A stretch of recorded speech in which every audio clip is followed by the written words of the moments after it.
So here we're about to stitch out quite a complex design. So I've combined the birds I've taken from one on the end, and then the other is just one I downloaded. And I've got it set up in the 360 by 200 hoop, and you can see that the screen has identified the pattern. I've spun it around because it was originally incorrectly oriented, so I wanted to stitch out this way so that it's facing to the left, which it is now. And it shows you all the colors on the screen. I've put on the foot, and surprisingly, I didn't realize these pre-filled bobbins will fit in this machine, which is quite nice. There is one however on it. What I find is because they're cardboard, the bobbin sensor doesn't work because they're cardboard. So you just have to keep that in mind. However, it is nice, since someone gave me those, to use it. So I'm going to, actually I'll change my mind on that. You can watch me press start. So here we've got a setting for speed if it starts acting up. The moment it's just set to mid speed, which is fine. And if I press play now, which is there, it should just begin its joy. And it's lovely and quiet. Just going to pause it and do a thread snip here. Get rid of this little extra bit. Okay, and off it goes. So that's at the medium speed, which for this project is it's perfectly fine. So it says on the screen here that it's going to take about 24 minutes. 21 minutes for all those colors. But then each one has to stitch out. So you can also see on the screen, which is quite nice, how many stitches it's doing out of the total quantity.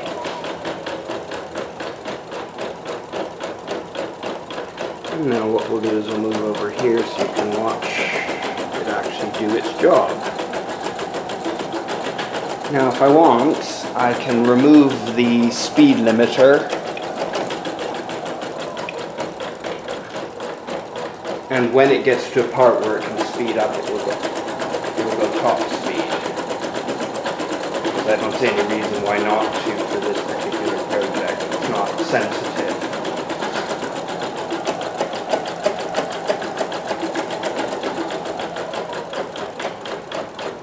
But because it's got the large screen, it automatically slows it, or the large hoop, it automatically slows it down for safety anyway.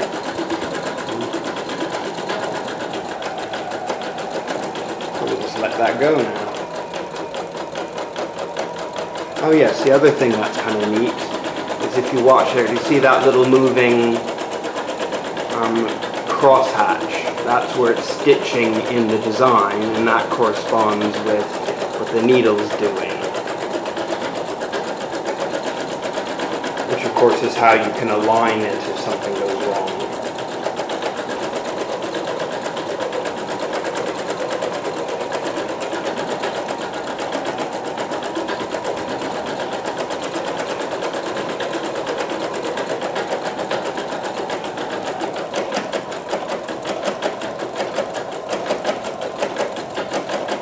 So one thing I really like about this machine, which surprised me, is the thread holder.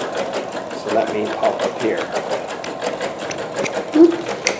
So what you can see is I have, let's zoom back out, lined up all my threads there in order.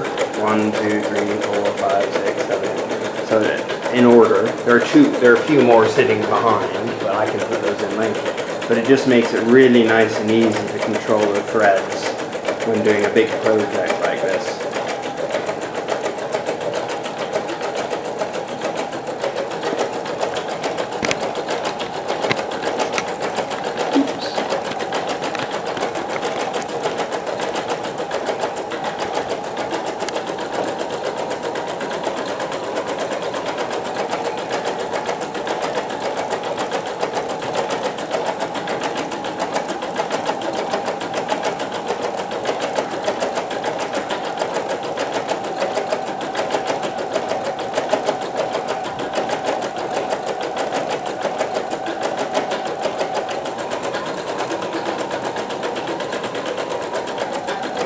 this is going to go for quite some time, so I will pop in for when thread change happens and to show you progress over time.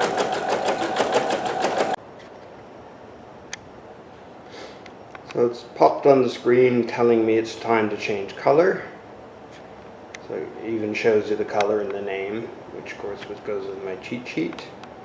So I will show you the simple threading process. So it automatically has lifted the foot, so I can just remove the thread. Now you can leave these strung up, but there's no real need. So I just pull the next color in the list, which is this cream color I'm going to use.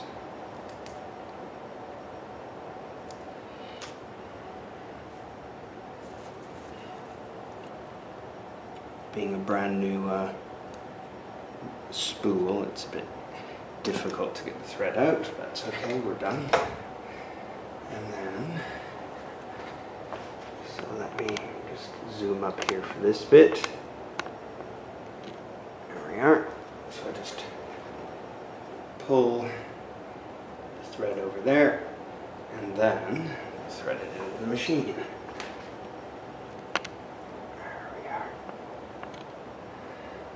So there's a little hook in here, and it's super quick, I'm glad to say.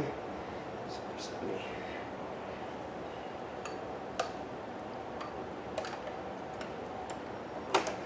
And there. Okay. I've got the automatic.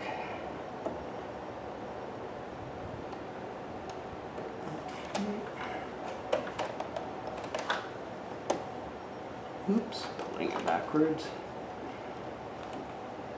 It's a little hard not sitting down to get my fingers in here. Let me just grab this and make it easier. And press play.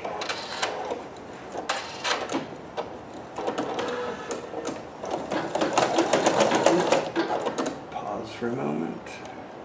I didn't do very well there. I hooked the thread around. It's unusual for me, I've never done that before, but welcome to the wonderful world of videos. Okay. I'll rethread it. It's just in the hook. I'm going to sit. Too difficult to get it right here.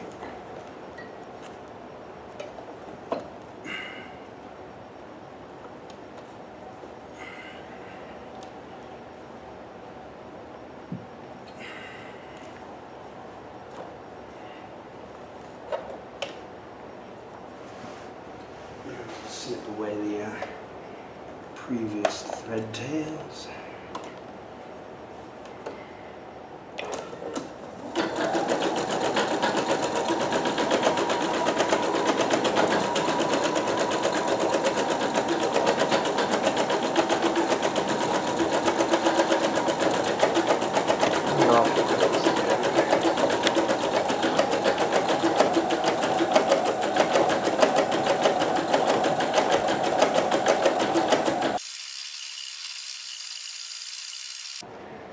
So here we are at the next color change, and this time I'll zoom in on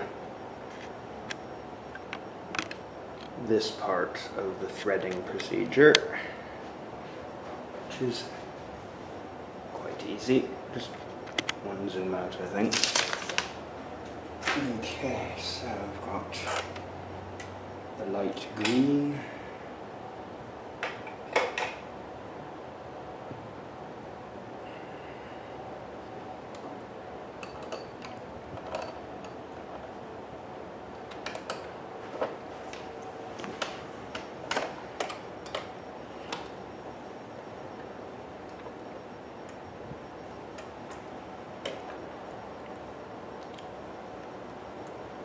Oops.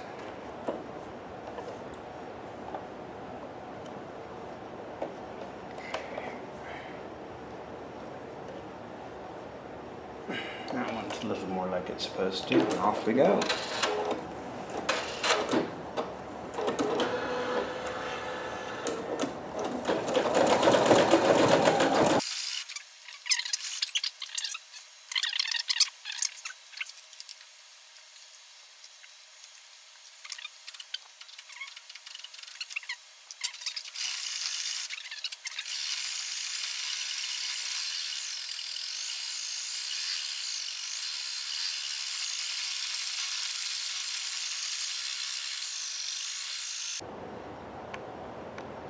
So here we are again, thread change time. This time I'm going to go for the dark green.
Okay, on to the next color.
Okay, time for the next color change. So this time it's this pink color. So we'll just put that through there. And then you can see there's this little hooky thing here. Move it around that. And then on either side of the tension discs, up and around. And then in the bottom as usual.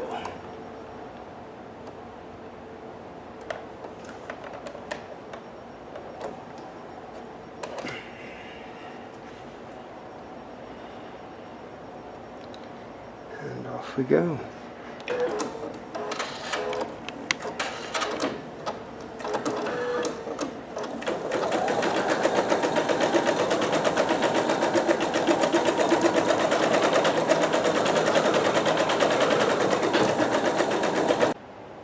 Time for blue.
That didn't sound so good.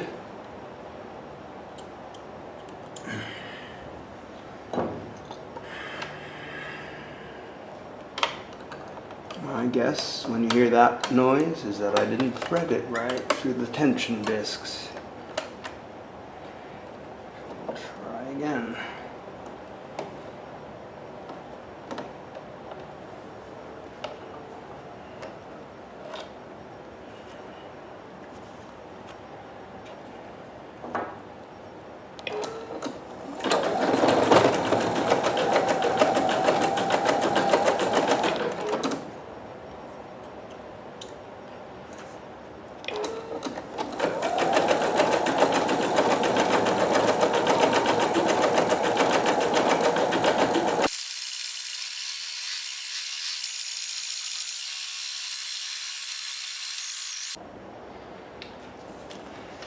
Okay, so change from the blue to this sort of deep rusty rose color, which would be nice.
Color number 5.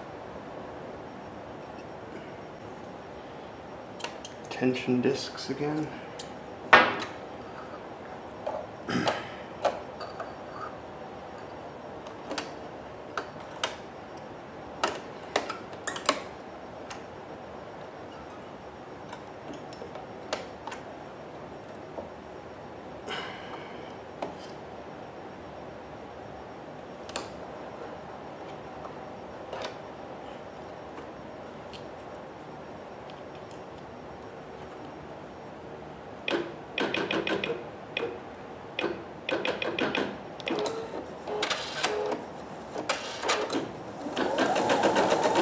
Better. Don't know how I miss the disc sometimes, but that's just the reality.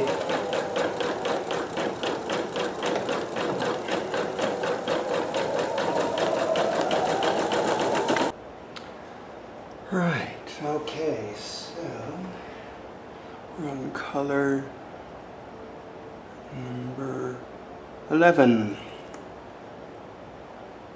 which is back to the light color from much earlier on.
Okay.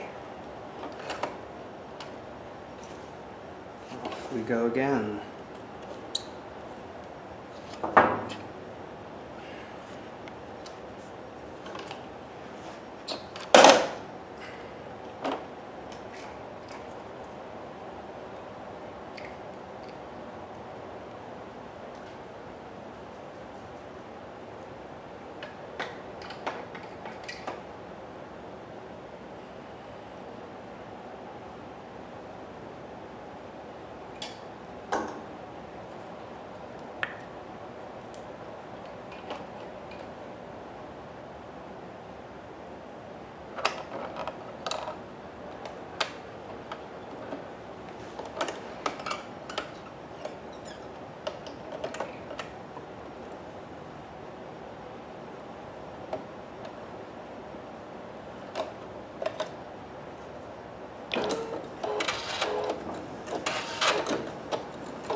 We are nearing the end, I'm pleased to say.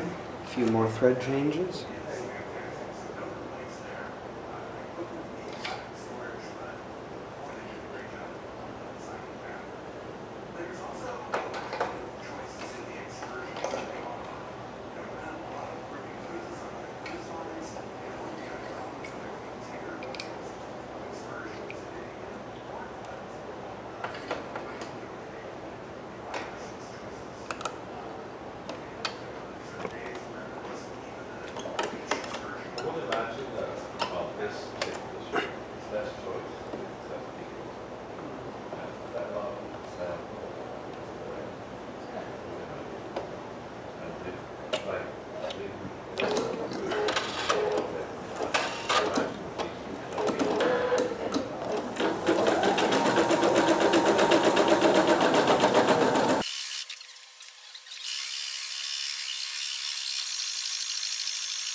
Whoops.